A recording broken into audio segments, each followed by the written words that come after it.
कलिकालानले दग्धान् जीवान् श्रातुं समुद्यतः सिन्धुर्नमस्तस्मै स्मराम्यहम् क्षीणाय कुणन्तानां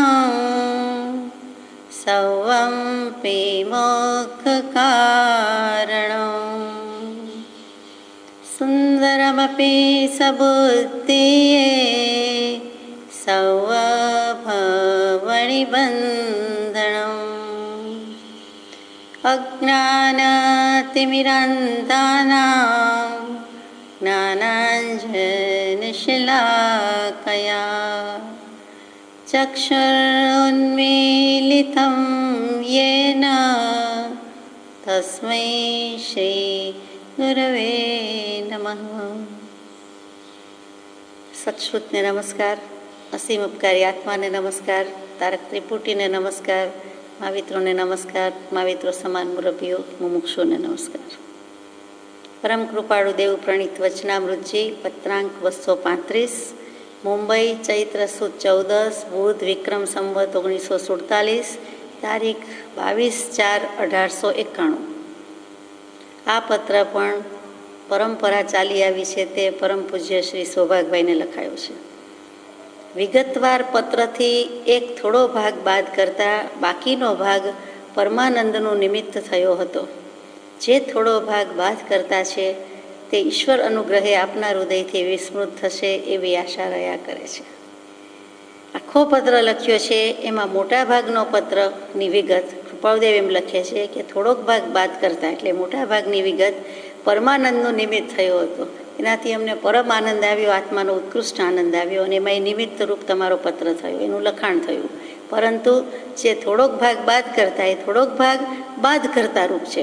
એ અમારી પ્રગતિમાં, અમારી આત્મદશામાં અમને કે તમને જે બાદ કરે એમ છે, અંતરાય રૂપ બને એમ છે, મુશ્કેલી રૂપ બને એમ છે, મિથ્યાપણાનો નિશ્ચય કરાવે એવું છે, એવા બાદ કરતા જે કંઈ વચનો છે તે ઈશ્વર અનુગ્રહે આપના હૃદયથી વિસ્મૃત થશે એવી આશા રહ્યા કરે છે। એ કે ભગવાનની કૃપા તમારા પર થશે, થઈ રહી છે, પોતે જ ઈશ્વર છે અને એના અનુગ્રહથી આપના હૃદયમાંથી આ વાત નીકળી જાય, જો આ વાત તમે ભૂલી જાઓ એવી અમને આશા રહે છે। કેવી જુદી જુદી રીતે કૃપાળુદેવને લખવાનું થાય છે, વિચારવા જેવું છે। હજુ સૌભાગભાઈ કાંઈ ને કાંઈ લખે છે તો કે એ ભાગ ભૂલી જજો, પ્રારબ્ધવાળો, જ્યોતિષવાળો, કલ્પિત ભાગ વગેરે બધું ભૂલી જજો। જ્ઞાનીની પરિપક્વ અવસ્થા કૌંસમાં દશા થયે સર્વ પ્રકારે રાગ દ્વેષની નિવૃત્તિ હોય એમ અમારી માન્યતા છે।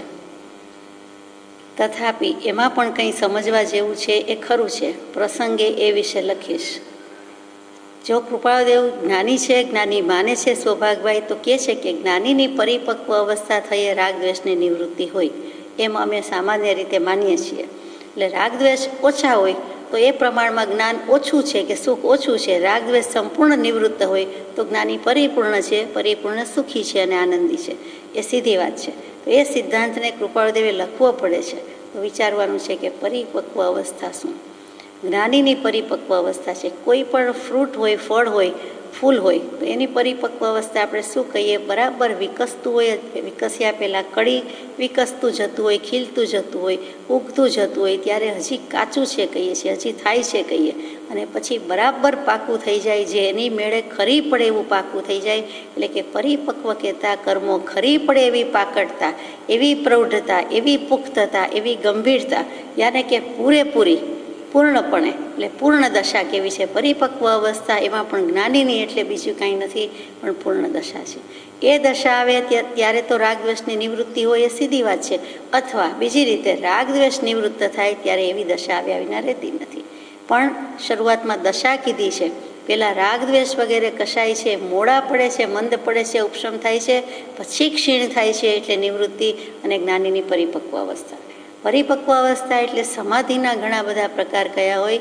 સવિકલ્પ, નિર્વિકલ્પ, સંપ્રજ્ઞાત, અસંપ્રજ્ઞાત વગેરે વગેરે। અભેદ, ભેદયુક્ત એમાં એક પરિપક્વ સમાધિ પણ છે। શ્રવણ, મનન અને પછીની નિધિધ્યાસન અને નિધિધ્યાસન રૂપી ધ્યાન, અને ત્યારે એમ કહીએ કે હવે પરિપક્વ સમાધિ।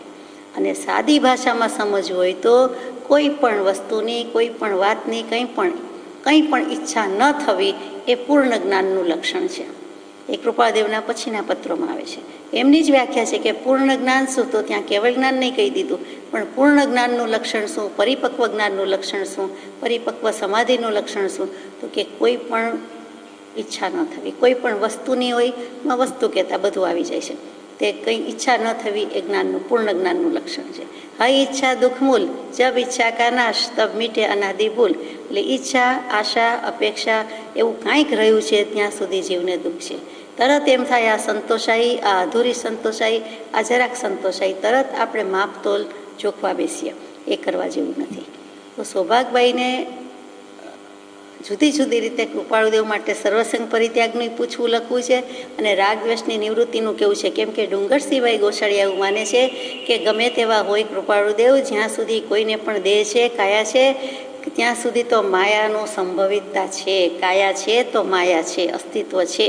એટલે એને કેમ મનમાંથી કાઢવું? તો છેલ્લે જડબે સલાક આપ્યો છે, જવાબ આ પત્રમાં નથી, કે કાયાની એવી સારી માયા, સ્વરૂપે માયા એવા નિર્ગ્રંથનો પંથ ભવ અંતનો ઉપાય છે. એટલે ત્યાં એમને જવાબ આપી દીધો છે. આપણને તો છે જ, તો કાયા ત્યાં સુધી માયા એ માનવા યોગ્ય નથી. જ્ઞાની પુરુષ માટે એવું નથી.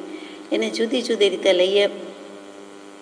હમણાં જે અનુસંધાન ચાલે છે તે 3 પ્રારબ્ધનો દોર, ઈચ્છા પ્રારબ્ધ, અનિચ્છા પ્રારબ્ધ, પરેચ્છા પ્રારબ્ધ. તો જનક રાજાનું પ્રારબ્ધ એવું હતું કે મરણ પર્યંત રાજ્ય પાલન વગેરે ઉપભોગ કર્યો છે. એટલે કે સદૈવ ત્યાગનો અભાવ હતો. જે કંઈ હતું તે ભોગવવાના હતા, પણ બાહ્ય રીતે ત્યાગનો અભાવ હતો. એટલું જ નહીં, પણ જે કંઈ ભોગ વગેરે હતું, સુખ સાધન સામગ્રી હતી, તેમાં એમને કદી ગ્લાની, અજંપો, અફસોસ, ખેદ થયા નથી, વર્ત્યા નથી. એટલે કે નિરાંતવા થઈને જાણે કે એમણે રાજ ભોગવ્યું છે, પણ એમ લાગે છે અને મનાય છે. હકીકતમાં એમની પણ કઠણાઈ જુદી હતી. એક બાજુથી ભક્તિ કરવી એટલે કે આ બધું જ્ઞાન ભક્તિનું સામ્રાજ્ય, અને બીજી બાજુથી પોતાએ સામ્રાજ્ય ચલાવવું, એ 2 વસ્તુ કરવી મહાવિકટ છે. આમાંય પગ ને આમાંય પગ, દૂધમાંય પગ ને દહીંમાંય પગ, એ તો કોઈ દિવસ દહીં જામે જ નહીં. પણ આમાં તો વિચિત્ર પરિસ્થિતિ, વિકટ પરિસ્થિતિ છતાં તેમણે કર્યું. એ ઈચ્છા પ્રારબ્ધ જનક રાજાની વાત છે. બીજું વામદેવાદિકની વાત મૂકે છે કે એમને હંમેશા ભોગમાં સદાય ગ્લાની રહી છે અને તેથી પ્રવૃત્તિનો અભાવ કરતા ગયા છે. પ્રવૃત્તિનો અભાવ હતો અને કરતા ગયા છે. એ વામદેવ પણ જ્ઞાની છે. વેદાંતના શાસ્ત્રોમાં એનું નામ હરખભેર લેવાય છે, તે વામદેવ વગેરે. પછી કયું યોગ વાસિષ્ઠ પ્રમાણે કહીએ તો એક શિખરધ્વજ કરીને જ્ઞાની થઈ ગયા. તો એમને જ્ઞાન પ્રાપ્તિ થઈ ગઈ છે, પણ પછી પ્રવૃત્તિ અધિક થઈ હતી. અહીંયા રાગદ્વેષ નિવૃત્તિ હોય એમ લખ્યું છે, એટલે સમજાય છે કે રાગદ્વેષ નિવૃત્તિ સામે જો કંઈક પ્રવૃત્તિ વધતી હોય તો રાગદ્વેષના અંશ તો ભળવાના છે, થવાના છે. તો કે કેટલું અનાસક્ત ભાવ કેળવ્યો છે અને કે જે કંઈ ભાવ હશે, નિર્લેપ ભાવ હશે, કેવો મેન્ટેન કર્યો છે એ જોવાનું છે. એ યોગ વાસિષ્ઠની વાત છે. એટલે જનક રાજા, વામદેવ રાજા, શિખરધ્વજ રાજા, 3 જ્ઞાની જુદા જુદા, 3 જ્ઞાની પુરુષોનો વ્યવહાર જુદો. એવી જ રીતે બીજા અનેક જીનાગમ પ્રમાણે થઈ ગયા, તે બધાનો વ્યવહાર વિલક્ષણ છે. એક વાક્યમાં દરેક જ્ઞાની પુરુષનો વ્યવહાર એક સરખો હોતો નથી. દરેકની જ્ઞાન દશા તો સરખી છે, દરેકનું જ્ઞાન સમાન છે, એટલે કે આત્મજ્ઞાન છે, સમ્યક દર્શન છે, એ અપેક્ષા એ સમાન છે. પછી તો કોઈ ચોથે ગુણસ્થાને કે હોય, કોઈ 5મે, 6ઠે, 7મે શ્રેણી માંડે, 12મે, 13મે એમ થાય. બધા જ જ્ઞાની છે, પણ જગન્ય, મધ્યમ, ઉત્કૃષ્ટ એમ કહેવા પડે છે. તો એ રીતે જ્ઞાનીનો વ્યવહાર વિલક્ષણ છે, જુદો છે. જ્ઞાનનું ફળ પણ મોક્ષ એટલે કે સમાન જ આવવાનું છે. તેમ છતાં બધાનો વ્યવહાર જુદો છે. કારણ પ્રારબ્ધ જુદા છે, તેથી વ્યવહારમાં ભેદ પડે છે, તફાવત આવે છે. દરેકનું પ્રારબ્ધ જુદું છે. દરેક જીવ સ્વતંત્ર છે. પૂર્વે જુદા જુદા કર્મો કરીને આવ્યો છે, જુદા જુદા ભોગવે છે. કોઈને કેટલાક બાકી, કોઈને કેટલાક બાકી. ઉદય આપતું જાય છે ફળ, એ પ્રમાણે વ્યવહાર થતો જાય છે. એટલે અહીંયા કન્ક્લુઝનમાં એટલું જ કે જેની વ્યવહાર પ્રવૃત્તિ ઓછી તેને આ જીવન મુક્ત દશાનું સુખ વધુ, અને જેની વ્યવહાર પ્રવૃત્તિ વધુ તેને જીવનમુક્ત દશાનું સુખ ઓછું. જેટલી ઉપાધિ તેટલું સુખ ઓછું, અને જેટલી ઉપાધિ ઓછી એટલું સુખ વધુ. એ જે સિદ્ધાંત આપણે કહીએ છીએ તે આમાંથી તારવી શકાય છે કે જ્ઞાની જુદા, એમનો વ્યવહાર પણ વિલક્ષણ છે. અહીંયા જ્ઞાનીની દશા કેમ થાય તો કે કૃત્સ્નમ કર્મક્ષયો મોક્ષ, સમસ્ત કર્મોનો સર્વથા પ્રકારે ક્ષય થાય, નિવૃત્તિ થાય, ત્યારે જ સંપૂર્ણ મોક્ષ કયો જાય છે કે ફરી દેહ, કર્મ, કશાય, કાયા કાંઈ લેવાનું રહેતું નથી. તો તો એવી રીતે રાગદ્વેષની નિવૃત્તિ પરિપૂર્ણ હોય તો જ એ પરિપક્વ અવસ્થા એટલે કે મોક્ષ થાય છે. મોક્ષ શબ્દ નથી. પૂર્ણ જ્ઞાનનું લક્ષણ કેવું છે, કેવલ જ્ઞાનનું લક્ષણ કેવું છે, એમ અમારી માન્યતા છે. સામાન્યપણે તો એમ જ છે, તો પણ એમાં પણ કંઈક સમજવા જેવું છે એ ખરું છે. એટલે ખરું છે કહી દીધું, પ્રસંગે એ વિશે લખીશ, પણ અત્યારે લખ્યું નથી. પછી લખશે ખરા, ધીમે ધીમે આવતું જાય છે. અત્યારે આમાં લખ્યું નથી કે ધીમે ધીમે સમજાશે. યોગ વાસિષ્ઠમાં જેમ નિર્વાણ પ્રકરણની વાત રામચંદ્રજીને કીધી નહીં, ત્રીજા ચોથા પ્રકરણમાં મુમુક્ષુ વૈરાગ્ય ઉપશમ પ્રકરણમાં લાવ્યા, પછી સસ્પેન્સ નહીં રાખતા એક વાક્યમાં કહ્યું, પણ સિદ્ધાંત સમજાવવાનો બાકી રાખ્યો કે વધુ તો તમને નિર્વાણ પ્રકરણમાં સમજાશે. જોકે રામચંદ્રજી તમારી બધી બુદ્ધિ કુશાગ્ર થતી જાય છે, સૂક્ષ્મ ઉપયોગ થતો જાય છે, તો પણ અત્યારે તમારે આ પ્રશ્ન પૂછવા યોગ્ય નથી અને મારે એનો જવાબ આપવાનો રહેતો નથી. એવું જ કંઈક અહીંયા કૃપાળદેવ કહે છે કે રાગદ્વેષની નિવૃત્તિ જેટલી હોય તેટલું સુખ છે. જેટલી રાગદ્વેષની નિવૃત્તિ, માનો કે પૂરેપૂરી નિવૃત્તિ, તો પરિપૂર્ણ અવસ્થા છે જ્ઞાનની. એમાં સીધી વાત છે, કેવળ જ્ઞાન થાય જ. કેવળની જ સ્વભાવનું અખંડ વર્તે જ્ઞાન. કહીએ કેવળ જ્ઞાન તે દેહ છતાં નિર્વાણ, એટલે ચોખ્ખો જવાબ આપી દે છે. સૌભાગભાઈ એવું કંઈક લખ્યું છે કૃપાળદેવ વિશે, એમની દશા વિશે પણ કંઈક એવું લખાઈ ગયું છે, એટલે કૃપાળદેવથી આ જવાબ અપાઈ જાય છે કે આમ છે, તમે જેમ માનો તેમ. ઈશ્વર ઈચ્છા પ્રમાણે જે થાય તે થવા દેવું એ ભક્તિમાનને સુખદાયક છે. ભક્તિમાન જીવ છે, વિચારવાન જીવ છે, એના માટે તો જે કાંઈ ઈશ્વર ઈચ્છા છે, એટલે ઈશ્વર ઈચ્છા એટલે ઈચ્છા પ્રારબ્ધ, પરેચ્છા પ્રારબ્ધ, અનિચ્છા પ્રારબ્ધ, દૈવ આધીન, નસીબ, ભાગ્ય, જે કયો તે. ચાલો છેલ્લે કહીએ, બધું ડાપણ ડોળીને કે બધી રામાયણ પારાયણ કરીને કહીએ કે જેવી ભગવાનની મરજી, જેવી ભગવાનની ઈચ્છા, જેવા મારા ભાગ્ય, જેવા તમારા નસીબ, એમ ચાલે નહીં. તો પહેલેથી ડોળ્યું શું કામ? પહેલેથી ડખોડ્યું શું કામ? પહેલાં જ વાક્યથી, પહેલી જ સમયથી, પહેલાં જ સેકન્ડથી ભાવ એવો હોય તો કે ચાલો પ્રારબ્ધ કે ભગવાનની ઈચ્છા, એની બદલે બધું કહેવું, કરવું અને છેલ્લે સમાધાન લે. અહીંયા તો કૃપાળદેવ કહે છે પહેલેથી જ સમાધાન સારું છે કે ઈશ્વર ઈચ્છા. ત્યાં ઈશ્વર ઈચ્છા એટલે પ્રારંભમાં પોતે જે કરી આવ્યો છે એ જ આવે છે, જે વાવ્યું છે એ જ ઉગે છે ને એ જ લણવાનો વારો આવે છે, બીજું કાંઈ નથી. ઘઉં વાવતા ઘઉં જ ઉગે, શેરડી વાવતા શેરડી વાગે, એક વાવતા બીજું ઉગે, મેં તો ક્યાંય સાંભળ્યું નથી. ગમે તેવી શોધ થાય, એનું સ્વરૂપ બદલાય, પણ તેથી કરીને રૂપાંતર પામે, પણ તેથી કરીને વસ્તુ મૂળ દ્રવ્યનો ત્યાગ કરી શકે નહીં. એટલે અહીંયા પણ ઈશ્વર ઈચ્છા પ્રમાણે જે થાય તે થવા દેવું. જા વિધિ રાખે રામ તા વિધિ રહીએ. જેમ રામને રાખવું છે તેમ કહે ને કે મારા રામજી રાખે તેમ રહીએ. અમારા કૃષ્ણને કરવું હોય તે કરે, અમારા ભગવાનને જેમ કરવું હોય તેમ કરે, જેવી કૃપાળુદેવની ઈચ્છા. દરેક વખતે કૃપાળુદેવની ઈચ્છા, મરજી, આજ્ઞા કેવું છે, પણ પહેલેથી જ સમાધાન રાખીને કહીએ તો ઘણા બધા કર્મ ઓછા લાગે, ઘણી પ્રવૃત્તિ આપણી ઓછી થઈ જાય. એ ભક્તિમાનને સુખદાયક છે. એટલે જો સુખ જોઈતું હોય તો આમાં જ મજા છે.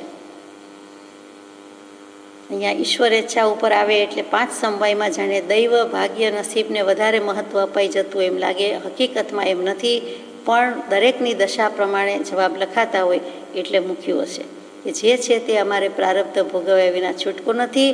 અમારે અમારું પ્રારબ્ધ ઈશ્વર ઈચ્છા છે, તમારે તમારી છે. કોઈક ઈચ્છાથી ભોગવે છે, કોઈક અનિચ્છાથી ને કોઈક પરેચ્છાથી. આ પત્ર અહીં પૂરો થાય છે. આગળ જઈએ.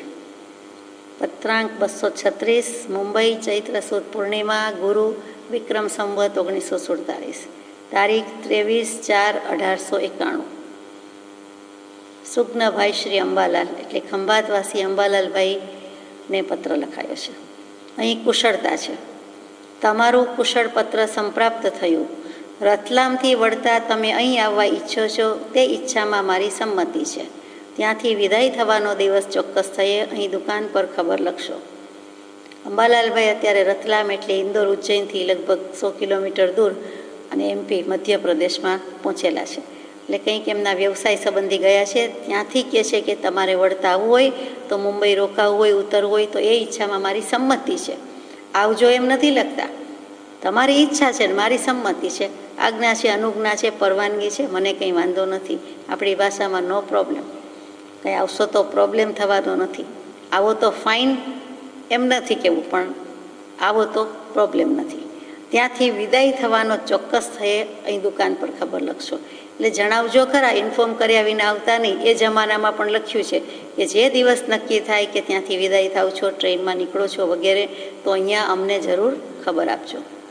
તમે અહીં આવો ત્યારે તમારો અમારા વિશે જે કંઈ પરમાર્થ પ્રેમ છે તે જેમ બને તેમ ઓછો પ્રગટ થાય તેમ કરશો. તેમજ નીચેની વાર્તા લક્ષમાં રાખશો તો શ્રેયસ્કર છે. ખુશીથી આવો, ઈચ્છા છે તો પૂરી કરો, સંમતિ છે, પણ કેટલીક શરત મૂકે છે. એમાંની પહેલી જ કે અમારા વિશે તમને જે કંઈ પરમાર્થ પ્રેમ છે, તમે ધર્મ પિતા માનો, ધર્મ બંધુ માનો, અથવા અનન્ય પ્રેમે ઈશ્વર માનો છો, ભગવાન માનો છો, કે જે કંઈ પ્રતીતિ થઈ છે કે આ જ સદગુરુ કે આ જ સદદેવ આની પાસેથી મળશે, અહીંયાથી કલ્યાણ થશે, એ જે પરમાર્થ પ્રેમ છે હજી તો શરૂઆત જ છે, હજુ તો મળ્યાને વરસ માંડ થયું છે, અને તેમ છતાં લખે છે કે તમે ઓછો પ્રગટ થાય તેમ કરજો. બધાને ઢંઢેરા કરવાની, જાહેરાત કરવાની અથવા પરિચય આપવાની કાંઈ જરૂર નથી, અથવા તો બતાડી દેવાની જરૂર નથી. તેમજ નીચેની વાર્તા લક્ષમાં રાખશો. નીચેની વાર્તા એટલે નીચેની વાતો, કથન બધા. પહેલું કથન છે, મારી વિદ્યમાનતાએ ભાઈ રેવાશંકર અથવા ખીમજીથી કોઈ જાતનો પરમાર્થ વિષય ચર્ચિત ન કરવો. વિદ્યમાનતાએ એટલે હું સમીપ બેઠો હોઉં ત્યારે. રેવાશંકરભાઈ ને ખીમજીભાઈ કોણ છે? બંને મુમુક્ષુ છે. રેવાશંકરભાઈ પરમ કૃપાળુદેવના કાકા શ્રી સસરા થાય, એટલે કાકાજી કહીએ તે. અને ખીમજીભાઈ છે એ કોઈ કચ્છીભાઈ છે અને મુંબઈમાં ઘણા વખતથી સત્સમાગમ કરે છે, એટલે કૃપાળુદેવને માને છે, એમની પાસેથી ઘણું બધું સમજે છે, ઘણો પત્ર વ્યવહાર પણ છે તે ખીમજીભાઈ દેવજીભાઈ. પણ કરવાનું શું છે બંને? તો કે મારી વિદ્યમાનતા એટલે હું બાજુમાં બેઠો હોઉં, સામે બેઠો હોઉં, એટલે કે મારી હાજરીમાં તમારે કોઈ જાતનો પરમાર્થ વિષય ચર્ચિત ન કરવો. એટલે અંબાલાલભાઈને કહે છે, એટલે સાદી ભાષામાં શું અર્થ થાય કે પરમાર્થની કોઈ વાત તમારે એમને શીખડાવી દેવાની, સમજાવી દેવાની, પૂછવાની, જવાબ આપવાની, ટાપણ કરવાની, કે સામેથી જિજ્ઞાસા જગવાની, અથવા તો તમે કાંઈક જાણો સમજો છો ને કાંઈક પૂછી બેસો ને એને ચકાસો, કાંઈ કરવાની જરૂર નથી. કેટલું સરસ સૂચના આપી દીધી છે, અને એ પ્રમાણે અંબાલાલભાઈ સુજ્ઞ છે, સમજી શક્યા છે, કરતા નથી. કે તમારે એ બાબત વાત ન કરવી, વ્યવસાયની કરવી, સામાન્ય ખબર અંતર પૂછવા, પણ પરમાર્થનો વિષય ચર્ચવો નહીં. સામાન્યપણે આપણને એમ થાય કે જ્ઞાની પુરુષ એમ કહે કે પરમાર્થ સિવાયની બીજી કંઈ વાત કરશો નહીં, આડીઅવડીમાં પડશો નહીં, વ્યવહાર સંસારની ઉખેડતા નહીં. એના બદલે કૃપાળદેવને આમ કહેવું પડે છે, એ પણ ઘણું કહી જાય છે કે મોટા ભાગને જીવને કંઈક વચ્ચે બોલી જવાનું, કહી દેવાનું, અથવા હું આવનારથી બેસનારથી કંઈક સેજ વધારે જાણું છું, સમજું છું, એટલે કંઈક કહી દેવાની ટેવ હોય છે. એને ચકાસવાની ટેવ હોય, કાં કંઈક સુધારવાની ટેવ હોય, કાં કંઈક વધારાનું કહી દેવાની ટેવ હોય. સમજીને સમાવાનું બહુ વિરલા કરી શકે છે, એટલે કૃપાળદેવને લખવું પડે છે. વળી શરૂઆત જ છે બધા જીવની, એમાં કંઈક બફાઈ જાય કે કહેવાઈ જાય તોય ખોટું થાય. એટલે બધી રીતે કહે છે, કૃપાળદેવ વિશે વિશેષ ઓળખાણ અપાઈ જાય તો પણ કહે છે કે કાંઈ કહેવાની જરૂર હતી. તમારે જે મને ઓળખે છે એ ઓળખે છે. અંબાલાલભાઈને કહે છે તમે ઓળખો છો, રેવાશંકરભાઈ ઓળખે છે, ખીમજીભાઈ ઓળખે છે, તો એમાં તમારે અધિક કે ઓછું કે વિપરીત કાંઈ પણ કહેવાની જરૂર શું હોય? એટલે લખે છે કે એ વિષયની ચર્ચા કરવી નહીં. વળી કેટલીક વખત શું બને કે પરમાર્થનો વિષય ચર્ચાતો હોય તો જાણે અંબાલાલભાઈ બોલે કે અથવા પહેલાં બોલે એટલે બધાને અંદરો અંદર એમ થાય કે કૃપાળદેવ આવું માનતા હશે એટલે આ 3 જણા આવું કહે છે. આને આ પક્ષને એમ થાય કે કૃપાળદેવ માનતા હશે તો જ આ અંબાલાલભાઈ એવું બોલે ને. બીજાને એમ થાય કે કૃપાળદેવને અમે ઓળખીએ છીએ, જાણીએ છીએ, એટલે એમના વિચાર આવા હશે એટલે જ આમ લાગે છે ને. એમ અરસપરસ કૃપાળદેવ માટે પણ જુદા જુદા સંકલ્પ વિકલ્પ થાય. એટલે ચોખ્ખું કહે છે કે તમારે પરમાર્થની ચર્ચા કરવી નહીં. આમ પણ એક જ પરમાર્થ વિષય કે કાંઈ વિષય લીધો હોય, એક કરતાં વધુ વ્યક્તિ કહેવા જાય, સમજાવવા જાય, સલાહ આપવા જાય, કંઈક આ વસ્તુ આમ બનાવાય, આ વસ્તુ આ જગ્યાએ આમ જવાય, જુદા જુદા મત પડે. એટલે અને પાછું સરખી રીતે કહેતા આવડે નહીં. કહેવાનું તો જેને છે તેને છે, તો જ્ઞાની પુરુષને છે. તો કૃપાળદેવ ચોખ્ખું કહી દે છે કે બધું કહેવું નહીં, કાંઈ કહેવું નહીં, આ ચર્ચા કરવી નહીં. બીજો મુદ્દો છે કે મારી અવિદ્યમાનતાએ તેઓથી પરમાર્થ વિષય ગંભીરતાપૂર્વક બને તો જરૂર ચર્ચિત કરવો. ચોખ્ખું કહી દીધું કે હું ન હોઉં ત્યારે બાજુમાં કે સામે ન હોઉં તો પછી ગંભીરતાપૂર્વક ચર્ચા કરવાની છૂટ આપી છે. કોઈ પણ પરમાર્થ વિષય મારી ગેરહાજરીમાં કહેજો, હાજરીમાં કહેતા નહીં. હાજરીમાં કહેતા નહીં એટલે કે જીવતા જાગતા બેઠા હોય ત્યારે તમારે વચ્ચે કાંઈ કહેવાની જરૂર નહોતી કે નથી. એ આશયથી પહેલો મુદ્દો હતો. બીજામાં હું જો બાજુમાં ન હોઉં, આડો અવડો હોઉં, આગળ પાછળ હોઉં, તો તમે રેવાશંકરભાઈ અને ખીમજીભાઈથી જરૂર ચર્ચા કરજો અને ગંભીરતાપૂર્વક કરજો. ત્રીજું, પરમાર્થમાં નીચેની વાર્તા વિશેષ ઉપયોગી છે. એમાં પાછા 8 બોલ છે, એમાં પહેલો બોલ છે. પણ કયું છે શું? પરમાર્થમાં એટલે કે નિર્ધાર કરવામાં, સ્વરૂપનો નિર્ધાર કરવામાં, મોક્ષનો નિર્ણય કરવામાં પરમાર્થના બધા અર્થ છે. અગર તો કલ્યાણની ભાવનામાં એમાં જે કાંઈ હોય તો નીચેની વાર્તા એટલે નીચેની વાતો કથન વધુ ઉપયોગી છે. પહેલું, તરવાને માટે જીવે પ્રથમ શું જાણવું. તરવું હોય, શું તરવાનું છે તો કે ભવસાગર છે એમાંથી તરવાનું છે, સંસારથી તરી જવાનું છે. પણ સંસારમાં ડૂબેલા કે બુડેલા લાગીએ છીએ તો તરવાની વાત આવે. એમ જ છે કે સંસાર સાગરમાં અમને તરતા આવડે છે, તરી રહ્યા છીએ, નહીંતર તો તળિયે જ ગયા હોય. પણ તળિયે ગયેલા છીએ કે મિથ્યાત્વ છે એટલે તળિયું જ છે, અજ્ઞાન છે એટલે અંધારું જ છે, આવરણ છે એટલે મોટો પડદો છે, મોટું વાદળું છે, તો પણ એમ લાગે છે કે જાણે કે અમે તરી રહ્યા છીએ. તો તરવાને માટે જીવે પ્રથમ શું જાણવું. પેલું એમ વિચારવું જોઈએ કે હું ડૂબું છું કે તરું છું, મને તરવાનું સાધન હાથ લાગ્યું છે, અથવા તો હું કઈ નૌકામાં બેઠો છું, કયું વાહન છે, કયું તરવાનું સાધન છે મારી પાસે, મારા હલેસા બરાબર છે, મારા હાથ બરાબર છે, મારા ભૂજામાં બાહુમાં બળ છે કે હું તરી જાઉં, એ બધા વિચાર કરવા જોઈએ. અને પછી જો તરવું જ છે તો પ્રથમ શું જાણવું. જે તારી શકે, તરાવી શકે તેને જાણવું જોઈએ. પોતે જાતે તરી શકવાનો નથી. તરતા આવડી જાય પછી વાંધો ન આવે, પણ તરતા કેમ શીખવું એ ચોખ્ખું કૃપાળદેવે લખ્યું છે. અહીંયા કંઈ આપણું બાહ્ય તરવાની વાત નથી, સ્વિમિંગની વાત નથી, સ્થૂળ દૃષ્ટિના સ્વિમિંગની વાત નથી. અહીંયા જે તરવાની વાત છે તે ભવસાગરથી, સંસાર સાગરથી તરી જવાની વાત છે. આપણે જાણીએ છીએ કે શું પ્રથમ જાણવું જોઈએ.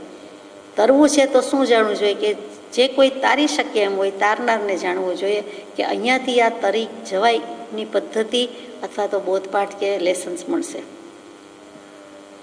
બીજો મુદ્દો છે જીવનું પરિભ્રમણ થવામાં મુખ્ય કારણ શું. પહેલા મુદ્દામાં એમ આવ્યું કે કોઈ સદગુરુ જોઈએ, કોઈ નાવિક જોઈએ, કાં એની હોડીમાં બેસાડીને લઈ જાય એની સ્ટીમરમાં, તો એવો કોઈ કેપ્ટન જોઈએ, નાવિક જોઈએ, અથવા તો સદગુરુ જોઈએ, રાહબર જોઈએ, માર્ગદર્શક જોઈએ. એ પહેલું આવ્યું. પછી હવે જીવનું પરિભ્રમણ થવાનું મુખ્ય કારણ શું. શું કામ રખડે છે તો કે સાચા દેવગુરુ ધર્મનું ઓળખાણ પડ્યું નથી. શું કામ પડ્યું નથી તો કે પરને પોતાનું માન્યું ને પોતે પોતાને ભૂલી ગયો. એવું શું કામ કર્યું, એના મૂળમાં શું છે તો કે ઉપયોગ ચૂકી જાય છે. એ જીવની મૂળભૂત બીજભૂત ભૂલ છે. પોતાનો ઉપયોગ પોતાની પાસે છે છતાં એ જ ચૂકી જાય છે. પોતે આત્મા છે છતાં પોતાના આત્માની પ્રતીતિ કે ઓળખાણ ભૂલી જાય છે. સ્વરૂપનું ભાન રહેતું નથી એટલે પરમાં પડી જાય છે અને એ જ પરિભ્રમણ ચારે બાજુથી રખડાવે છે, રજડાવે છે અને ભ્રમણ કરાવે છે. ભમરડો ચારે બાજુ જ ફરતો હોય છે, એવું જ જીવ કરી રહ્યો છે. તે કારણ કેમ ટળે. ત્રીજો મુદ્દો છે, ત્રીજો પ્રશ્ન કે માનો કે પરિભ્રમણનું કારણ જાણી લીધું તો હવે પૂછે છે કે કારણ કેમ ટળે. પરિભ્રમણના હેતુઓ પ્રત્યક્ષ રહ્યા, કારણ બધા છે, પણ હવે એનું નિવારણ શું છે. રોગનું મૂળિયું પકડાઈ ગયું, ડાયગ્નોસિસ થઈ ગયું, એનું નિદાન પકડાયું. મોટે ભાગે મૂળ કારણ જ આજકાલ પકડાતું નથી. જો એ પકડાઈ જાય તો એનું નિવારણ નથી આવડતું. કારણ પકડાય તો નિવારણ થાય, તો કે એનું કારણ કેમ ટળે, એટલે કે નિવારી શકાય એવું ક્યાં છે. સદગુરુ વૈદ્ય સુજાણ, ગુરુ આજ્ઞા સમ પથ્ય નહીં, ઔષધ વિચાર ધ્યાન. કૃપાળદેવે પોતે જ આત્મસિદ્ધિજીમાં જવાબ આપી દીધો. આત્મભ્રાંતિ સમ રોગ નહીં. બીજા બધા રોગ તો દેહના છે, તનના છે કે મનના છે કે ધનના છે. અમને તો હે ભગવાન આત્માનો રોગ છે કે માંદા છીએ, મરેલા જેવા છીએ, સાચી રીતે જીવતા નથી. તો પછી અમારો રોગ ટાળો. કેવી રીતે. સદગુરુ વૈદ્ય સુજાણ. એ જે કહે છે તે આજ્ઞા એ માનવી, અને એ જે કહે છે કે તારા માટે આ પથ્ય છે ને તારા માટે અપથ્ય કુપથ્ય છે એ ન કરવું. પણ ત્યાં આપણે કરી શકતા નથી, આજ્ઞા ઉઠાવી શકતા નથી અને પથ્યાપથ્યનો નિર્ણય કરી શકતા નથી. અને અથવા તો ખબર હોવા છતાં પણ અહીંયા જે પરમાર્થ માટે નિશ્ચય કરવો જોઈએ તે થઈ શકતો નથી. અને જાણતા હોવા છતાં જાણી બૂજીને આપણે કરી શકતા નથી. એટલે ત્યાં ચોખ્ખું કહી દીધું કે તે કારણ કેમ ટળે. ઝીણાણાય કુણંતાણમ મંગલાચરણમાં કે ઝીણાજ્ઞા પ્રમાણે જો કંઈ કરવામાં આવશે, ગુરુ આજ્ઞા પ્રમાણે કરવામાં આવશે તો જે કરો છો તે બધું મોક્ષના કારણ છે, મોક્ષ માટેના પરિણામ એટલે કારણ છે, એનું પરિણામ મોક્ષ છે. પરંતુ પોતાની ઈચ્છા એ કરો છો કે અસદગુરુ કે કુગુરુની ઈચ્છા કરીએ છીએ તો સૌ ભવની બંધણમ, ભવનું જ બંધન થાય છે, એથી વિશેષ નહીં, એથી ઓછું નહીં, ભવ જ વધે છે. હવે શું કરવાનું. ચોથો બોલ છે કે તે માટે સુગમમાં સુગમ એટલે થોડા કાળમાં ફળદાયક થાય એવો કયો ઉપાય છે. હવે રાત થોડીને વેસ્ટ છે, જ્યાં સમય બહુ છે નહીં તો આટલા દાયકા જતા રહે. હવે રહ્યું સયું હોય તો એમાં સરળમાં સરળ, જલ્દીમાં જલ્દી સમજાઈ જાય એવો, કરી શકાય એવો, થોડા કાળમાં ફળ મળી જાય, થોડા સમયમાં થઈ જાય એવો કયો ઉપાય છે પૂછે છે. જ્ઞાની પુરુષોએ તો કીધું છે કે એક સમયનું આયુષ્ય હોય અને સમજી જાય જીવ તો પણ બસ છે, વધારે ક્યાં જવું છે. 128મા પત્રમાં મૂકેલું છે કે એવો એક જ સમય હોય અને એ પણ દુર્નિમિત્ત હોય તો પણ એટલો સમય તો હતો ને તો કલ્યાણ થઈ શકે છે. 5મું, એવો કોઈ પુરુષ હશે કે જેથી એ વિષયનો નિર્ણય પ્રાપ્ત થાય. આ કાળમાં એવો પુરુષ હોય એમ તમે ધારો છો, અને ધારો છો તો કેવા કારણોથી? એવા પુરુષના કંઈ લક્ષણ હોય કે કેમ? હાલ એવો પુરુષ આપણને કયા ઉપાય પ્રાપ્ત હોઈ શકે? પ્રશ્નમાં પેટા પ્રશ્ન ને એમાં પાછા પેટા પ્રશ્ન છે. એવો કોઈ આત્મા જે હશે, એવો કોઈ પુરુષ હશે કે જેથી આ વિષયનો નિર્ણય પ્રાપ્ત થાય કે અમારે મોક્ષે જવું છે અને મોક્ષ આપવા જ બેઠો હોય, એવો કોઈ છે? આ કાળમાં એવો પુરુષ હોય એમ તમે ધારો છો? પૂછે છે કે તમે કોઈ ધારો છો એટલે માનો છો, અનુમાન કરો છો, અને ધારો છો એટલે તમે અવધારો છો, તમે એમાં સ્થિર થયા છો. ધા એટલે ધારણ કરવું, સ્થિર થવું, ઊભું. તો તમે ધારી લીધો એટલે મનથી ધારી લીધો કે ધારણા એ ધારણા નથી, એ ધારણાથી આગળ જવાનું છે કે પછી એમાં સ્થિર થયા કે ચાલો એને પકડીને બેઠા છો? અને ધારો છો તો કેવા કારણોથી? અને માનો છો એને ધારો છો, ગ્રહણ કર્યો છે, પકડી રાખ્યા છે, તો કયા કારણથી?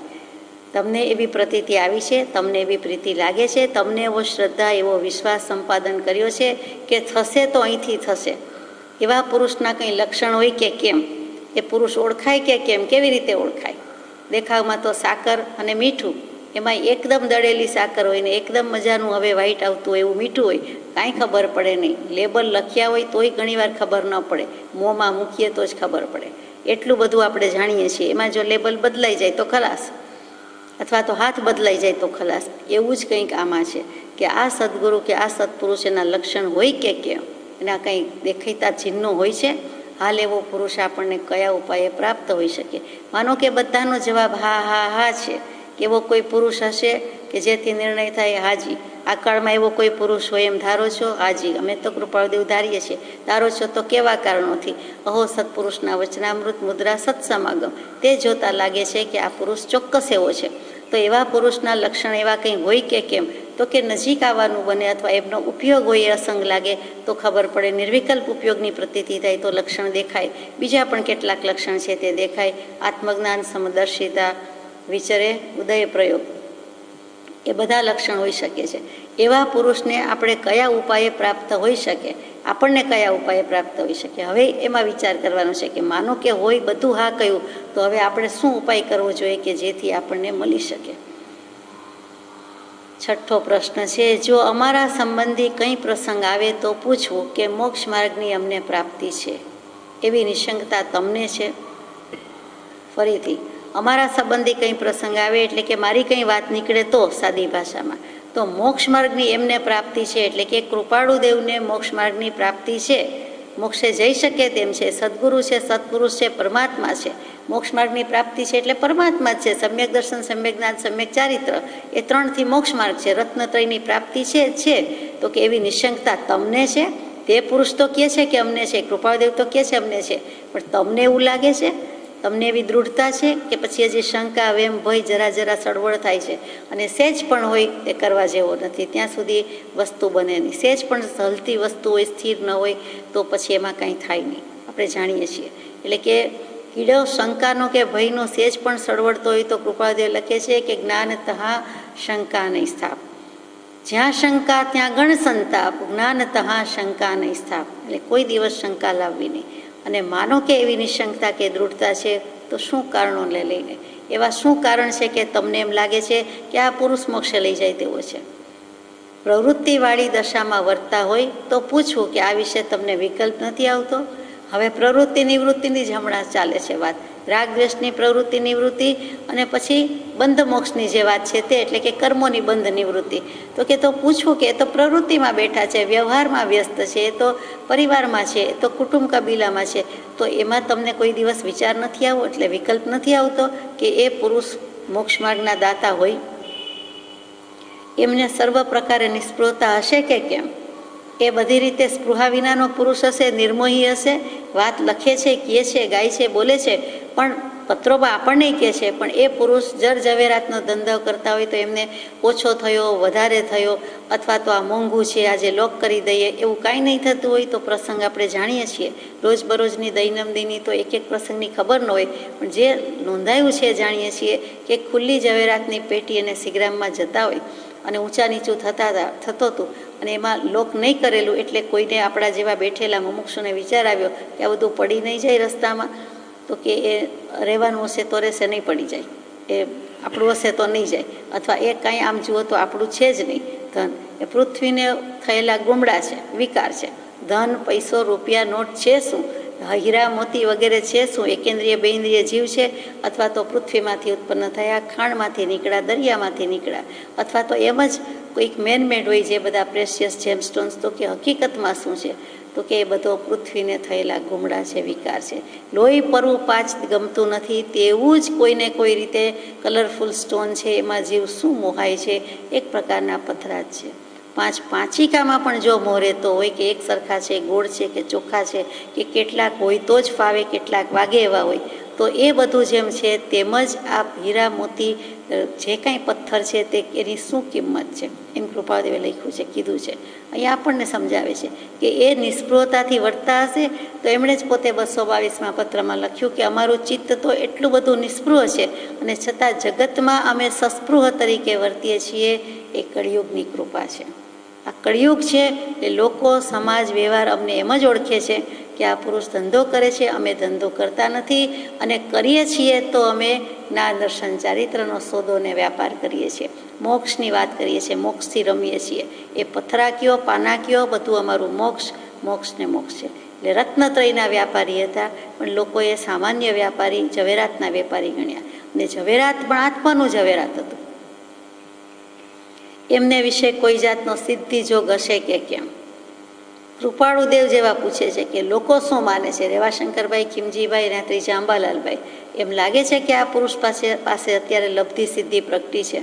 સૌભાગભાઈને તો એવો વિશ્વાસ છે, પણ આ લોકોને પૂછે છે, એમની કસોટી કરે છે કે અંદરો અંદર વાત કરે. છાપા ચોપડા મેગેઝિનમાં એ વખતે બહાર પડતું હોય અને ભભૂત કાઢીને, વિભૂતિ કાઢીને, કંકુ ખર્યું ને આમ થયું ને તેમ થયું ને, રૂપિયા જ ખણખણિયા જ પડે છે ને, ડોલર જ પડે છે ને, પાઉન્ડ જ પડે છે ને, એ વખતે પણ એવું ચાલતું જ હોય, આજે પણ ચાલતું હોય છે, પૂરબારમાં ચાલતું હોય છે. તો કે જાદુઈ વાત છે, માયાવી વાત છે, ઇન્દ્રજાળ છે, હકીકતમાં શું છે? આમના કહે પણ એવું થાય છે. આમાં તો રૂપિયા પૈસાની વાત નથી, પણ એક થૂંક માત્રથી, પસીના માત્રથી, અથવા દૃષ્ટિ માત્રથી કેટલાકના દર્દ ફીટી જાય એવા પુરુષની વાત છે. તો પણ કહે છે કે એવા ઉપયોગ દેવા જેવું નથી, એમાં લક્ષ રાખવા જેવું નથી.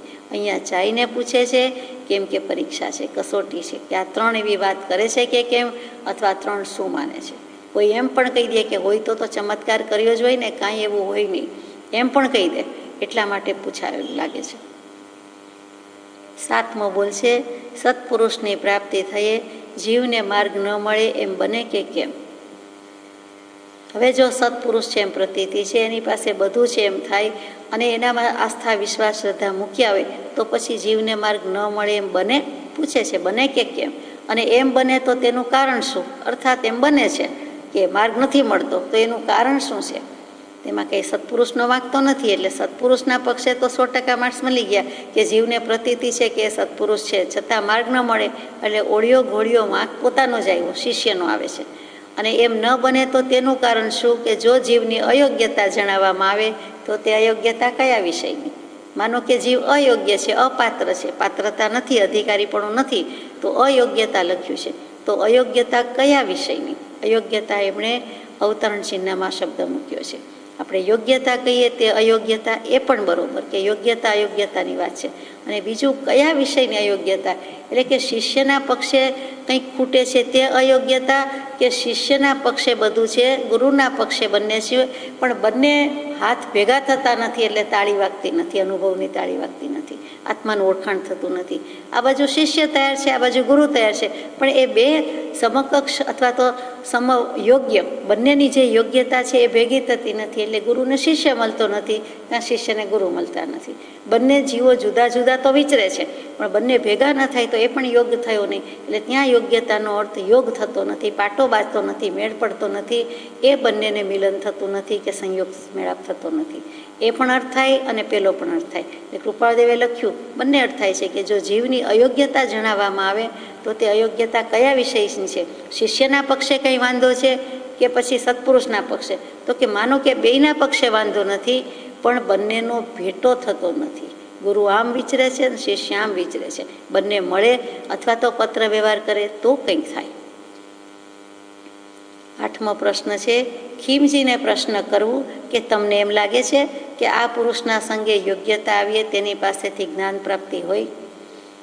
માનો કે ભેટો થઈ ગયો છે, રેવાશંકરભાઈ, ખીમજીભાઈ, કૃપાળદેવ બધા ઓળખે છે, અંબાલાલભાઈ બધા એકબીજાને ઓળખે છે, શરૂઆત થઈ ગઈ છે, તો ખીમજીભાઈને પ્રશ્ન પૂછવો કે તમને શું યોગ્ય લાગે છે કે આ પુરુષના એટલે કે કૃપાળદેવના પુરુષના સંગે યોગ્યતા થાય, એ સત્પુરુષના યોગ્ય તમે યોગ્ય થઈ શકશો, આવી શકે આપણી પાસેથી, અને એ યોગ્યતા આવે તો આપણને જ્ઞાન પ્રાપ્તિ થાય, પૂછે છે.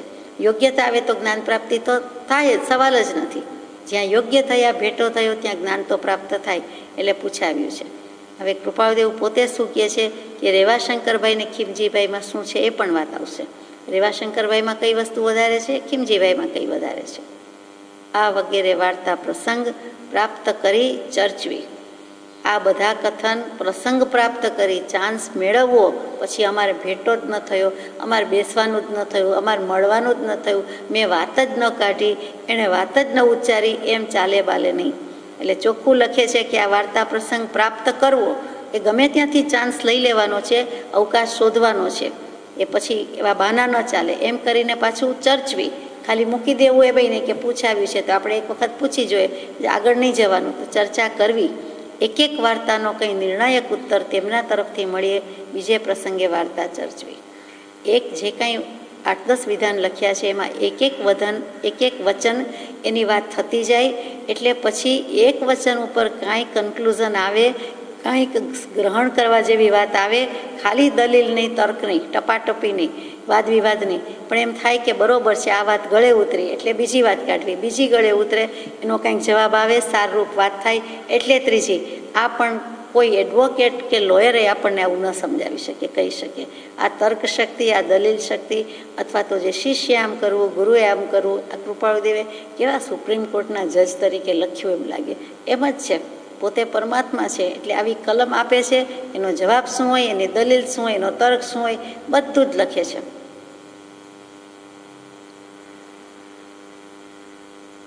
ખીમજીમાં કેટલી જ સમજવાની શક્તિ સારી છે, પરંતુ યોગ્યતા રેવાશંકરની વિશેષ છે.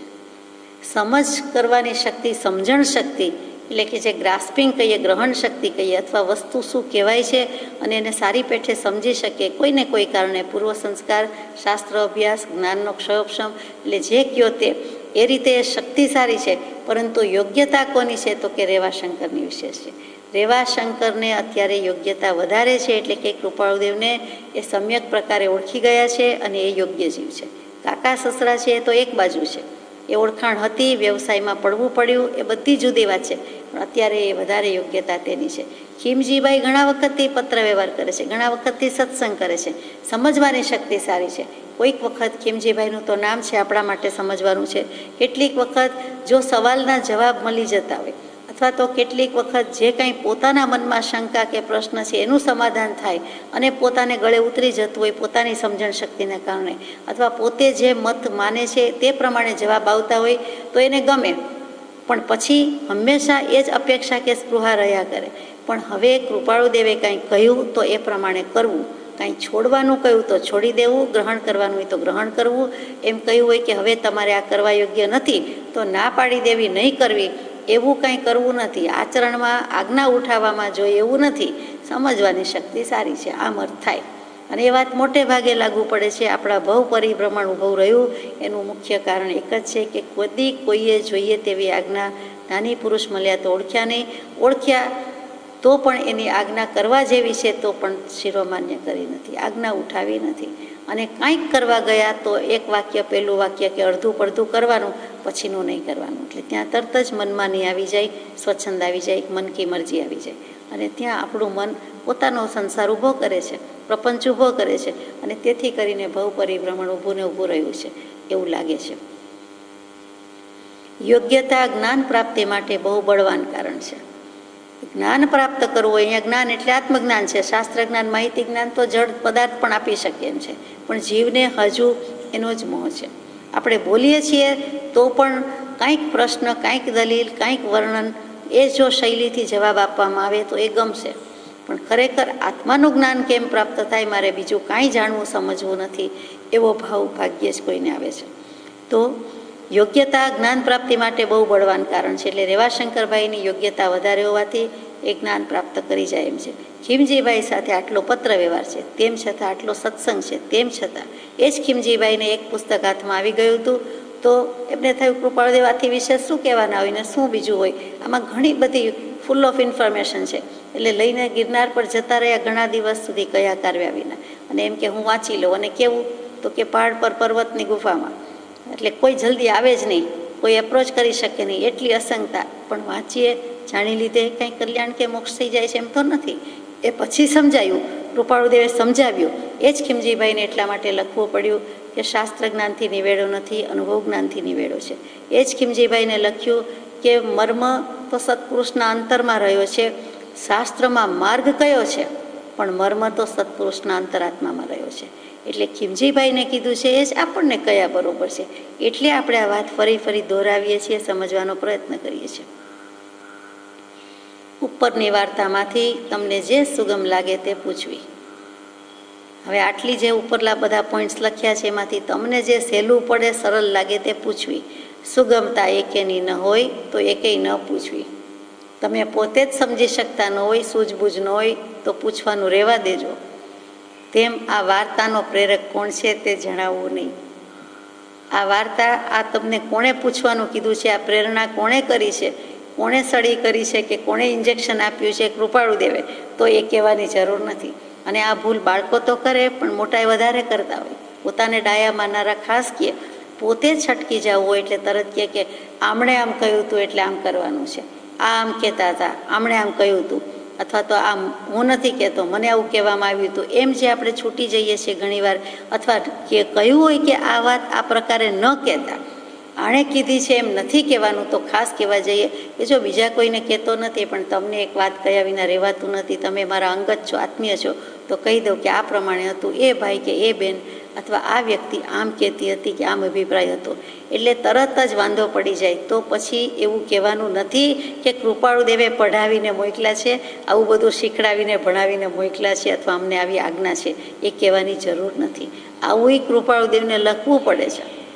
એટલે જીવો સરળ છે કે જીવો બુદ્ધુ છે કે જીવો કૃપાળુદેવને હજી સમજી શક્યા નથી એટલે ભૂલ કરી જાય એવા છે, એવું કાંઈક છે જેથી કૃપાળુદેવે તેઓ કોઈ ભૂલ ન કરે એટલે બધી શિખામણ લખી છે.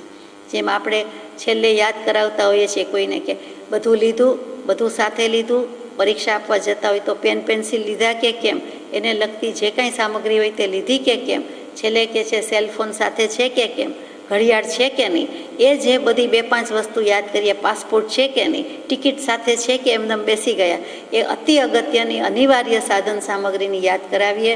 બધું યાદ હોય, જીવ તૈયાર હોય, તેમ છતાં કોઈકને ટપારે ટકોર કરે. એમ કૃપાળુદેવ જેવા કૃપાળુદેવ પણ આ જીવોને લખે છે કે આ પ્રમાણે જણાવવું નહીં. ખંભાતથી ભાઈ ત્રિભુવનદાસની અત્ર આવવાની ઈચ્છા રહે છે તો તે ઈચ્છામાં હું સંમત છું.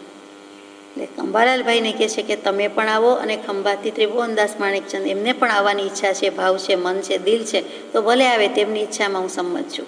આ જ વસ્તુ બીજા કોઈ પૂછાવતા હોય અને અનુકૂળ ન હોય તો ના પણ પાડી છે કે અહીંયા પ્રવૃત્તિ યોગમાં, પ્રવૃત્તિના ધામમાં કંઈ ફાવે એવું નથી, અનુકૂળતા નથી. તેમને તમે રતલામથી પત્ર લખો તો તમારી મુંબઈમાં જ્યારે સ્થિતિ હોય ત્યારે તેમને આવવાની અનુકૂળતા હોય તો આવવામાં મારી સંમતિ છે એમ લખશો. બંને આગળ પાછળ નહીં, એક પછી એક નહીં, બંને સાથે. તમે જ્યારે રતલામથી અહીંયા આવો અને ત્યારે જ એ દરમિયાન જ તેઓ અહીંયા આવે અને ત્યારે આપણે સાથે મળવાની અનુકૂળતા છે એમ લખશો. એટલે એક સાથે બંનેને બોધ થઈ જાય અને સમય બચી જાય. તમે કોઈ મને મળવા આવ્યા છો એ કારણ ખીમજી સહિતને મોઢે પ્રગટ ન કરવું. તમે કોઈ મને મળવા આવ્યા છો એટલે કે અંબાલાલભાઈને પત્ર લખે છે, પછી એમણે એમ નહીં કહી દેવું રેવાશંકરભાઈ કે ખીમજીભાઈ હોય ત્યારે કે મને તો કૃપાળદેવનો આજ્ઞા હતી, પત્ર હતો, મેં પૂછાવ્યું હતું એટલે હું આવ્યો છું.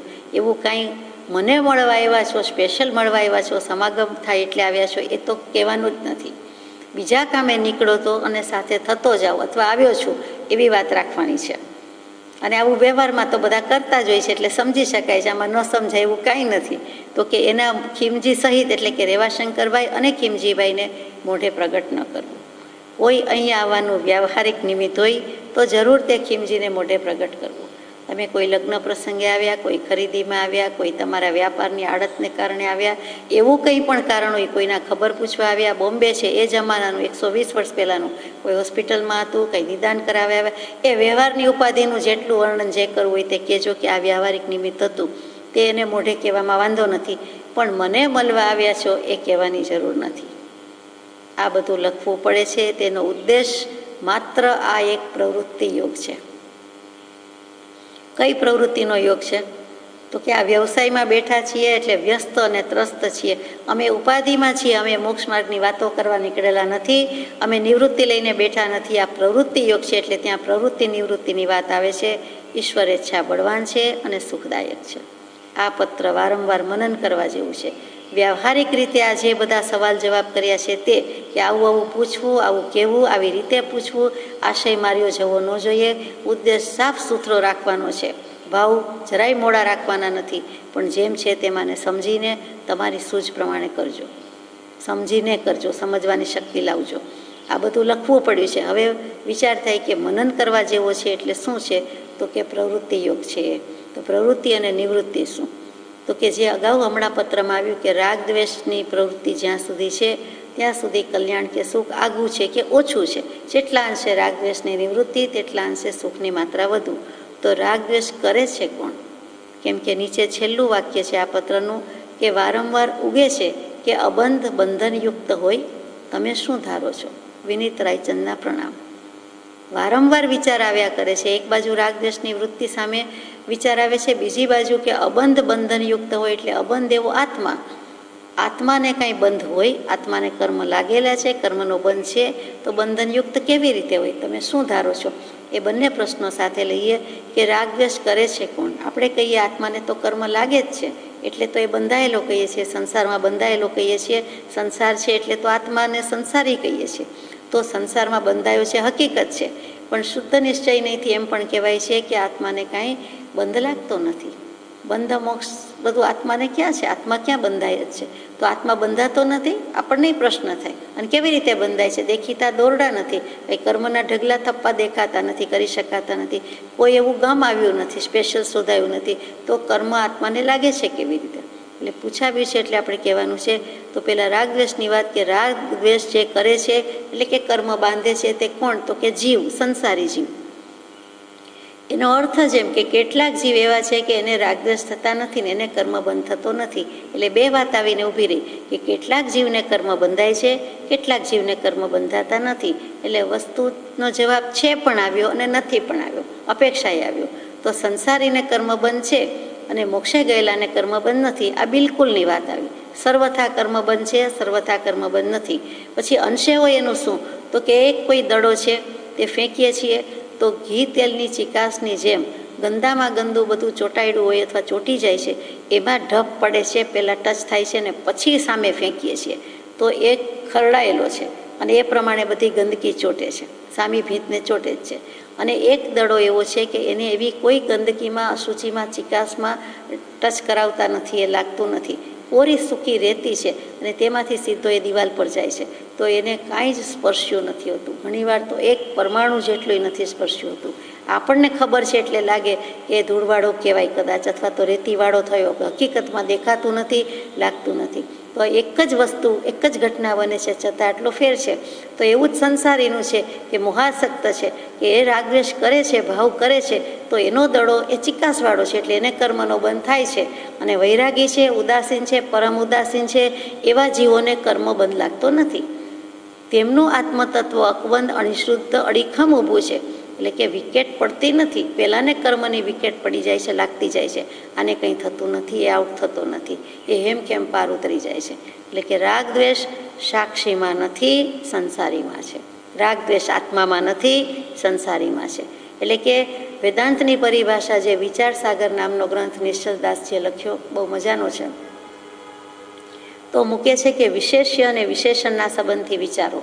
વિશેષ્ય કોણ? કે જેને વિશેષણ લાગુ પડી શકે તે ચેતન, એટલે આત્મરામ, આત્મા, તે વિશેષ્ય છે, એમાં રાગ દ્વેષ આદિક નથી. પણ વિશેષણ કોણ? આપણે કહીએ આ ભાઈ આવો છે, આ બેન આવી છે, એ બધું વિશેષણ લગાડીએ છીએ, તે વિશેષણ તો તે અંતઃકરણ છે, અને તેમાં રાગ દ્વેષ છે. એટલે કે મનમાં બધું છે, આત્મા ખરડાતો નથી, પણ મન ખરડાવે છે. આપણે કહીએ ને એમ તો એ સારા જ દેખાય છે, સારા જ ભાઈ છે, સારા જ જીવ છે, આત્મા છે, પણ શું? તો કે પણ મનડું છે, મનમાં એ આવું કરી નાખે છે. તો અંતઃકરણમાં રાગ દ્વેષ છે. અંતઃકરણ એટલે અંતઃકરણની 6 ઉર્મિ તો આપ જાણો છો: ભૂખ, તરસ, સુખ દુઃખ અને હર્ષ શોક. એટલે દેહના, મનના ને પ્રાણના ધર્મો એમાં આવી ગયા. એટલે એક જ ચૈતન્ય, એક જ આત્મા. આત્મા કાંઈ કરે નહીં, પણ આત્માને પેલું મન છે એ બધું કરે છે. એટલે પાંચ ઇન્દ્રિય કોનું કીધું માને? મનનું કે મગજનું. એટલે અહીંયા મન લઈએ છીએ. એટલે 5 ઇન્દ્રિયનો અધિષ્ઠાતા મન, અને 5 ઇન્દ્રિય અને છઠ્ઠું મન, એનો પણ અધિષ્ઠાતા કોણ? તો કે આત્મા. એટલે આત્મા કરાવનાર છે, કરે છે, ભાવ કરે છે તો બગડે છે, ભાવ નથી કરતો તો નથી બગડતું. પણ અહીંયા આત્મા અને અંતઃકરણ બે જુદા લીધા. એટલે કે આત્મા અને મન જુદું લીધું, કે એક જ ચૈતન્ય, પણ એમાં જે અંતઃકરણ સહિત હોય, જ્યારે મનનો રોલ હોય ત્યારે તેને સંસારી જીવ કહીએ, કર્મ બાંધનારો જીવ કહીએ. અને એક જ ચૈતન્ય જ્યારે મનનો રોલ હોવા છતાં મનનો કોઈ રોલ નથી, મનનું અસ્તિત્વ છે, મન કાંઈ કાઢીને ફેંકી મૂકી નથી દેવાતું, પણ મન કાંઈ કામ કરતું નથી, સંકલ્પ વિકલ્પ કરતું નથી. એટલે કે અંતઃકરણ રહિત છે, ત્યારે તે સાક્ષી કહેવાય છે, એટલે કે જ્ઞાની કહેવાય છે. આપણે જે સાક્ષી ભાવે જોનારો કહીએ છીએ, જાણનારો કહીએ છીએ, રહેનારો કહીએ છીએ, તે છે. આત્મા એક જ છે, પણ એનું મન છે. આપણે ઘણીવાર મનમાંય બે ભાગ કહે છે, કે ઘડીકમાં મારું એક મન એમ કહે છે કે તું જા, અને એક મન એમ કહે છે કે તું આ ન જા. એક મન કહે છે તું આમ કર, બીજું મન કહે છે તું આમ ન કર. હકીકતે મન એક જ છે, પણ જરા વારમાં પલટન ખાઈ જાય છે, સમય સંકલ્પ વિકલ્પ કર્યા કરે છે. એટલે આપણે એક મન, બે મન કહીએ છીએ. ત્યાં આત્મા જુદો, અંતઃકરણ જુદું. આત્મા જુદો, મન જુદું. જ્યાં સુધી આવા ક્લેશ સહિત મન છે, ત્યાં સુધી સંસાર છે. ક્લેશ સહિત મન, ચિત્ત તે સંસાર, અને ક્લેશ રહિત ચિત્ત તે ભવપાર. યશો વિજયજી મહારાજનું 12મા ભગવાનનું સ્તવન આપણે સવારે ગાઈએ છીએ તે. તો સાક્ષી સર્વ ક્લેશ રહિત છે, એવો વેદનોય સિદ્ધાંત છે અને જૈનનોય સિદ્ધાંત છે. એ જુદી રીતે કહે છે. બંનેને કહેવું છે તો એક જ વસ્તુ, તો કે એ પ્યોર જ્યારે શુષ્ક જ્ઞાનની વાત આવે છે, કે નિશ્ચયની વાત આવે છે, કે વેદાંતની વાત આવે છે, એ બંને સરખા થઈને ઉભા રહે છે. આ બાજુ સમયસારજીની આત્મા કરતાય નથી ને ભોગતાય નથી એ વાત ઉડાવી દીધી હોય, એકદમ નિશ્ચયાત્મક રીતે લ્યો. આ બાજુથી વેદાંતની વાત લ્યો. બંને એક સરખા છે, બંનેને એકબીજા ગમે છે, કેમ કે બંનેની માન્યતા તે પૂરતી એક સરખી છે. તો સર્વ ક્લેશ રહિત છે એવો વેદનો સિદ્ધાંત, સર્વ દુઃખ રહિત છે, સર્વ કર્મ રહિત છે એવો જૈન સિદ્ધાંત. તો બંને એમ કહે છે કે આત્મા તો શુદ્ધ જ છે ને, આત્માને ક્યાં કંઈ થાય છે? આત્મા શુદ્ધ છે તો સિદ્ધાલયમાં હોય. આત્મા શુદ્ધ છે એમ કહેવું બધું નહીં ભરપૂર વાત છે. કે આત્મા સદા અસંગને કરે પ્રકૃતિ બંધ.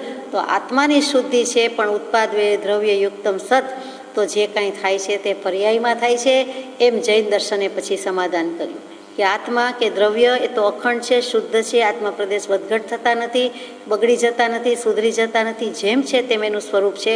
પણ જે થાય છે સુખ દુઃખ વગેરે, હર્ષ શોક રાગ દ્વેષ એવા ભાવો એ પર્યાયમાં થાય છે. એમ જૈન દર્શને બંધ મોક્ષની યથાર્થ વ્યવસ્થા સમજાવી સૂક્ષ્મમાં સૂક્ષ્મ, ગહનમાં ગહન નિરૂપણ કર્યું.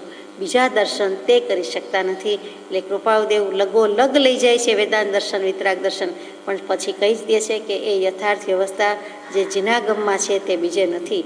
આ સર્વજ્ઞ કથિત તત્વ કે બોધ ગ્રહણ કરવા જેવા છે. એટલે ત્યાં રાગદ્વેષ આદિક છે તે બુદ્ધિના ધર્મ છે, જીવના નહીં. એ વેદાંત કહે છે કે સંસારીના વિશેષ્ય ભાગમાં ક્લેશ થતો નથી, પણ વિશેષણમાં થાય છે. વિશેષણ શું છે? અંતઃકરણ છે. એ જ વસ્તુ તત્વાર્થ સૂત્રનો 8મો અધ્યાય 1લું સૂત્ર, બંધ તત્વ. મિથ્યા દર્શના અવિરતિ પ્રમાદ કષાય યોગા બંધ હેતવ. કર્મ બંધ થાય છે હકીકત છે, તો કેવી રીતે, શું કરવાથી થાય છે, કયા કારણ છે? તો કે મિથ્યાત્વ છે, અવિરતિ છે, એટલે કે મિથ્યાત્વ, મિથ્યા દર્શન છે એટલે સમ્યક દર્શન નથી, એટલે બધા જ કર્મોની પરંપરા છે. બીજું વ્રત કોઈ લીધા નથી એટલે અવિરતિ છે, તો એને કારણે પ્રમાદ છે, એને કારણે કષાય છે, એને કારણે યોગ છે. એને એક બધાના કારણે મિથ્યાત્વ એટલે કે કર્મબંધ લાગ્યા જ કરે છે. મિથ્યાત્વ મૂળમાં મૂળ્યું છે. તો આ 5 વસ્તુથી કર્મ બંધ થાય છે, પણ પહેલું જ છે એ મિથ્યાત્વ છે. એટલે અહીંયા ઘણું બધું કહી દીધું છે કે બંધયુક્ત હોય. ફરીથી કહું છું કે અબંધ આત્માને જો એવો બંધ લાગતો હોય તો કોઈ દિવસ એ છૂટો પડે નહીં કર્મોથી. તો કઈ જાતનો બંધ છે? તો એ બતાવ્યું છે કે બદ્ધ, સ્પૃષ્ટ, નિધત્ત અને નિકાંચિત, એ પ્રમાણે 4 કર્મ બંધ કયા છે. એ બધી પછી કર્મગ્રંથની વાત આવી ગઈ, એટલે બંધની પ્રક્રિયાની વાત આવી. પણ હકીકતમાં એમ કેવું છે કે આત્માને ખરેખર બંધ લાગે છે તો છૂટા કેમ પડે છે? તો એનો જવાબ પણ આપ્યો કે જો કર્મબંધ માત્ર થયા કરે એમ જ હોય તો કદી તેની નિવૃત્તિ થાય નહીં. 5મા પદમાં, 6ઠા પદમાં. પણ એમ નથી, મોક્ષનો ઉપાય તો છે, પણ તે કર્મબંધથી નિવૃત્ત થઈ શકે તેવા જે કંઈ સાધન છે તે વૈરાગ્ય, ભક્તિ ઇત્યાદિ સાધન પ્રત્યક્ષ છે, જેના બળે કે જોરે તે બધા કર્મબંધ કષાય ભાવ ઉપશમ થાય છે, ક્ષીણ થાય છે, સંપૂર્ણ ક્ષય થાય છે. એ ક્રમ પણ બતાવી દીધો. એટલે હકીકતમાં આત્માને કર્મબંધ છે કે નહીં? તો કે આત્માને નિશ્ચય નહીંથી કે શુદ્ધ નિશ્ચય નહીંથી કર્મબંધ નથી. પણ તો પછી બંધાયો છે એમ કહેવું? તો કે વ્યવહારથી કહ્યું જાય છે કે આત્મા બંધાયો છે, બાકી આત્માને કર્મ બંધ નથી, મોક્ષ નથી. તો પછી બંધનયુક્ત કેમ હોય એમ પ્રશ્ન પૂછાવ્યો છે. તો કે એ જ કૃપાળુદેવે 266મો પત્ર જે પદ લખ્યું છે, જળ ભાવે જળ પરિણામે ચેતન ભાવ કોઈ પલટે નહીં છોડી આપ સ્વભાવ, એ પદમાં મૂક્યું છે. પ્રશ્નો ઉઠાવે છે ત્યારે આપણે જરૂર વધારે વિચારણા કરશું. એમાં શું મૂક્યું? ગ્રહે રૂપીને એ અચરજની વાત, જીવ બંધન જાણે નહીં કેવો જીન સિદ્ધાંત. આત્મા અરૂપી છે. એ રૂપી એવા કર્મને, પૂતગલ પરમાણુને ગ્રહણ કરી જાય છે. કેવી રીતે ગ્રહણ કરે? એક વસ્તુ બીજી વસ્તુને ગ્રહણ કરે કે પકડે. એનો અર્થ એમ કે બંને વસ્તુનું અસ્તિત્વ છે અને બંને વસ્તુ દેખીતી રીતે એક સરખા ધર્મવાળી હોય તો થાય કે આ છે, આ આને પકડે છે, આ પકડાવાની શક્તિ ધરાવે છે, ગ્રસાવાની શક્તિ ધરાવે છે. તો એકમાં શક્તિ છે, બીજામાં તો કે બીજામાં પકડવાની શક્તિ છે, ગ્રહણ કરવાની શક્તિ છે. તો 2 વસ્તુ હાજર હોવી જોઈએ. 2 રૂપી હોય તો થાય, 2 અરૂપી હોય તો થાય, હવામાં થાય. એક વસ્તુ હાજર હોય ને બીજી હાજર ન હોય તો પકડે કેવી રીતે? આત્મા અરૂપી દેખાતો નથી. તો એ કર્મબંધને કે રૂપીને પદાર્થને અચરજની વાત છે, કેવી રીતે ગ્રહણ કરે છે? જીવ બંધન જાણે નહીં કેવો જીન સિદ્ધાંત. અને પોતે આત્મા, આપણા બધાનો આત્મા જાણે છે કે આ કર્મબંધ કેવી રીતે થાય છે? તો કે નથી જાણતો. બાંધી લે છે, બંધાઈ જાય છે, તો પણ બંધાતી વખતે એને ખબર નથી પડતી કે આ મેં દોરડું બાંધ્યું, ગાંઠ વાળી, આ બંધાયા, આટલા બાંધ્યા, આવા બાંધ્યા, પાછળથી કે જ્ઞાની પુરુષના કહેવાથી કે આગળ પાછળ ચર્ચા વિચારણા વિશ્લેષણ કરે, પોસ્ટમોર્ટમ કરે. જે સમયે બંધાઈ રહ્યું છે, પ્રોસેસ ચાલે છે, તે સમયે એને ખબર પડતી નથી. તો એ ખબર પડતી નથી કેમ? તો કે એ જીવ બંધન જાણે નહીં કેવો જીન સિદ્ધાંત હોવાથી 3 કાળ અબાધિત સત્ય છે, એમાં મિનમેક નથી. ભૂતકાળમાં, ભવિષ્યકાળમાં કે વર્તમાન કાળમાં વસ્તુ આમ જ છે. વસ્તુનું સ્વરૂપ તો પણ એ અરૂપી રૂપીને કેવી રીતે ગ્રહે? જે વસ્તુ દેખાતી નથી, આત્મા દેખાતો નથી, તો કર્મબંધની ગ્રહણ કેવી રીતે કરે છે? 2 વસ્તુ પડી હોય તો એક વસ્તુ બીજી વસ્તુ, એક વ્યક્તિ બીજી વસ્તુ એમ પકડી શકે, પણ જે દેખાતી જ નથી, દેખીતી રીતે દેખાતી નથી, એ કેવી રીતે પકડે? તો કે દેખીતી રીતે તો આત્મા દેખાય જ છે ને. મારો આત્મા, તમારો આત્મા, આનો આત્મા, આ જીવ જંતુ એમ તો છે જ ને. અંદરનું આત્મ તત્વ દેખાતું નથી કોઈને, એ અરૂપી છે. પણ આમ તો આપણે જીવતા જાગતા બેઠા છીએ તો જીવ કહેવાય જ ને. તો કર્મબંધની પ્રક્રિયા તો થાય જ ને, કેમ ન થાય? એ પ્રોસેસ કે ફેનોમેન કે એ ઘટના તો ઘટે જ. તો બંને રીતે છે કે અબંધ બંધનયુક્ત હોય. અત્યારે તો પૂછ્યું જ છે કૃપાળુદેવ, તમે શું ધારો છો? 2 પ્રશ્ન પૂછ્યા છે, એટલે આપણે ચર્ચા કરવાની છે. એટલે આપણે કરી રહ્યા છીએ કે એ શું લાગે છે? લાગે છે શું? હકીકતે બંધન લઈને બેઠા જ છીએ ને. સંસારને બંધન માનવું, રાગ દ્વેષ કર્યા છે, કશાય ભાવ કર્યા છે, તો બંધ થાય છે. કન્ક્લુઝનમાં એટલું જ આવે કે સર્વ વિભાવ પર્યાયમાં માત્ર પોતાને અધ્યાસથી ઐક્યતા થઈ છે, માટે કર્મ બંધ થાય છે. સ્વભાવ પર્યાય, વિભાવ પર્યાય, તો આત્મા શુદ્ધ જ હોય તો સ્વભાવ પર્યાયને જ ભજે તો એ રહી શકે નહીં, પણ આત્મા વિભાવ પર્યાયને ભજે છે અને એમાં અધ્યાસ થઈ જાય છે, ઐક્ય ભાવ અનુભવે છે. હું જ દેહ, હું જ આ વ્યક્તિ, હું જ આમ કરું, એ જે બધો ભાવ આવી જાય છે વિભાવ પર્યાય છે. એટલે ત્યાં જીવ અને પૂતગલ છે, જીવ અને કર્મ છે એની વાત ચાલે છે. તો જ્યાં વિભાવ પર્યાયમાં જાય છે, સ્વભાવ છોડી દે છે, જીવનો સ્વભાવ જુદો છે, કર્મનો સ્વભાવ જુદો છે, તો જીવ સ્વભાવ છોડી દે છે, એટલે કે વિભાવ પર્યાય કરે છે અને એમાં અધ્યાસ થઈ જાય છે, ઐક્ય ભાવ અનુભવે છે. એટલે આ બધી કર્મ બંધ થાય છે, ઢગલો થાય છે, બાકી થાય નહીં. માટે સ્વસ્વભાવમાં રહેવાનો આપણને બોધ છે. વિભાવ પર્યાયમાં, વિભાવ દશામાં, વિભાવ પરિણતિમાં જવાનો બોધ નથી. આ સીધી સાદી વાત છે, પણ કૃપાળુદેવે મહાસિદ્ધાંત મૂકી દીધો. દેખીતી રીતે વ્યવહારિક પત્ર લાગે, આમ કરવું, આમ ન કરવું, આમ પૂછજો ન પૂછજો, પણ સિદ્ધાંત મૂકી દીધા છે છેલ્લે. અને એ ઉહાપો જગાવે એવા સિદ્ધાંત છે. ફરીથી એ પદ જ્યારે આવે 266મો પત્ર ત્યારે વિશેષ લઈશું. સજાત્મ સ્વરૂપ પરમ.